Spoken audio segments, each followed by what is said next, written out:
Iranian officials provide updates after the country's president is killed in a helicopter crash. And what President Joe Biden had to say during a commencement address at Morehouse College. The Morning Rundown starts now. From the Straight Arrow News Studio, bringing the stories that matter to you from across the United States and around the world. This is the Morning Rundown. Today is Monday, May 20th. Thank you for joining us. I'm Kara Rucker. This morning, Iranian state media confirming Iran's President Ibrahim Raisi was killed in a helicopter crash on Sunday. 7 others, including Iran's Minister of Foreign Affairs, were also killed at a time of high tensions in the Middle East with the war in Gaza. The crash occurred in a mountainous area of northern Iran as the helicopter was traveling through rainy and foggy conditions. Rescue teams located the helicopter hours after it went missing, following what officials called a hard landing. Officials saying there was no sign of life. Iran's first vice president will serve as acting president until an election is held. Neighboring countries and allies of Iran have issued condolences, including Pakistan, Lebanon, and Syria, all announcing days of mourning. And India's prime minister who said he stands with Iran in this time of sorrow. Russian President Vladimir Putin said Raisi was a true friend of Russia. The U.S. has not yet publicly commented on Raisi's death, but White House press secretary said on Sunday that President Joe Biden had been briefed on the crash, and after speaking to intelligence authorities, U.S. lawmakers say no foul play is suspected in the crash. U.S. National Security Advisor Jake Sullivan met with Israeli Prime Minister Benjamin Netanyahu and other Israeli leaders in Jerusalem on Sunday. According to the White House, the talks focused on the war in Gaza, including discussions to secure the remaining hostages and the shared objective to defeat Hamas. Israeli officials briefed Sullivan on the country's military operations, while Sullivan reiterated President Biden's position on an offensive in Rafah. Sullivan also brought up the need for more humanitarian aid for Palestinians and steps to ensure the safety of aid workers. The meeting came a day after a member of the Israeli 3-man war cabinet, Benny Gantz, threatened to resign from the government if Israel does not adopt a strategic plan for a post-war Gaza by June 8th. Sullivan arrived in Israel following a meeting with the Crown Prince of Saudi Arabia. The White House saying those talks focused on a comprehensive vision for an integrated Middle East region, while a statement by Saudi Arabian officials says they discussed a semi-final version of a security agreement between the two countries. President Joe Biden delivered 2 speeches on Sunday, both with a message for black voters as he looks for their support in the upcoming election. First, in Atlanta, Biden delivered the commencement address at Morehouse College, a historically black liberal arts college for men in Atlanta. Speaking to the graduates, Biden spoke about the war in Gaza and the need for an immediate ceasefire as he faced protests from some students who turned their chairs as he spoke. During the address, Biden described democracy as unfair for black people. It's natural to wonder if democracy you hear about actually works for you. What is democracy? If black men are being killed in the street, what is democracy? The trail of broken promises still leave black communities behind.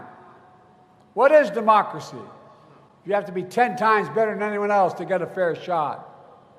And most of all, what does it mean, as we've heard before, to be a black man who loves his country, even if it doesn't love him back in equal measure?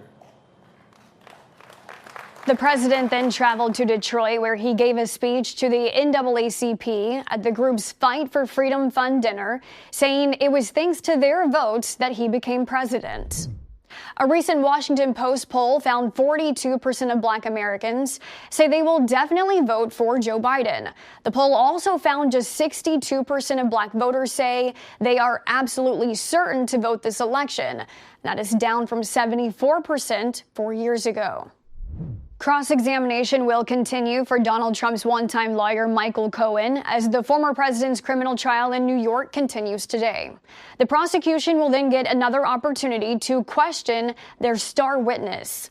They are then expected to rest their case as they allege Trump falsified business records. Trump has denied those allegations. It then remains unclear if the defense will call any witnesses to the stand, including Trump himself. Early on in the trial, Trump said he would like to testify. The judge has said closing arguments in the trial could begin as soon as Tuesday.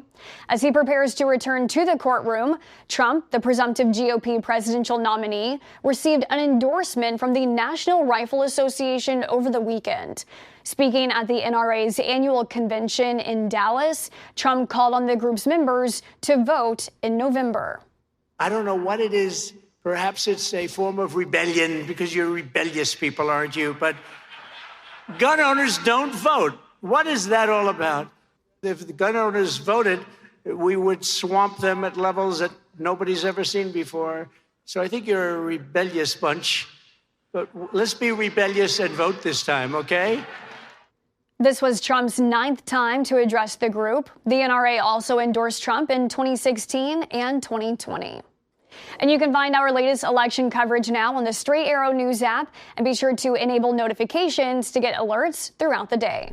Blue Origin's New Shepard rocket successfully launched 6 passengers to the edge of space on Sunday, marking the end of a nearly 2-year hiatus triggered by a failed test flight. Launching from West Texas, passengers included retired U.S. Air Force Captain Ed Dwight. In 1961, President John F. Kennedy selected Dwight as the first black astronaut candidate, but he never went up in a rocket before now. At 90 years old, Dwight set a new record by becoming the oldest person in space, the record previously held by actor William Shatner. Jeff Bezos' company saying it has made design changes since the uncrewed rocket failure back in 2022. Before the pause, Blue Origin successfully launched 22 missions, 6 of those with passengers on board. Finally, this morning, it came down to a nail-biter of a finale at the PGA Championship on Sunday. American Xander Schauffele walking away the victor. But just a couple of days earlier, it was the world's top-ranked golfer, Scottie Scheffler, and what happened off the course that made headlines. On his way to the tournament Friday morning, Scheffler was taken into custody for allegedly trying to drive around a traffic jam at the scene of a fatal accident when officers told him to stop. The 2-time Masters champion says it was all a misunderstanding. He was released and was able to make it to his tee time. In the end, though, it was Schauffele, the 30-year-old California native, winning his first major title, sinking a birdie on the 18th hole and finishing 1 stroke ahead to win it all in Louisville.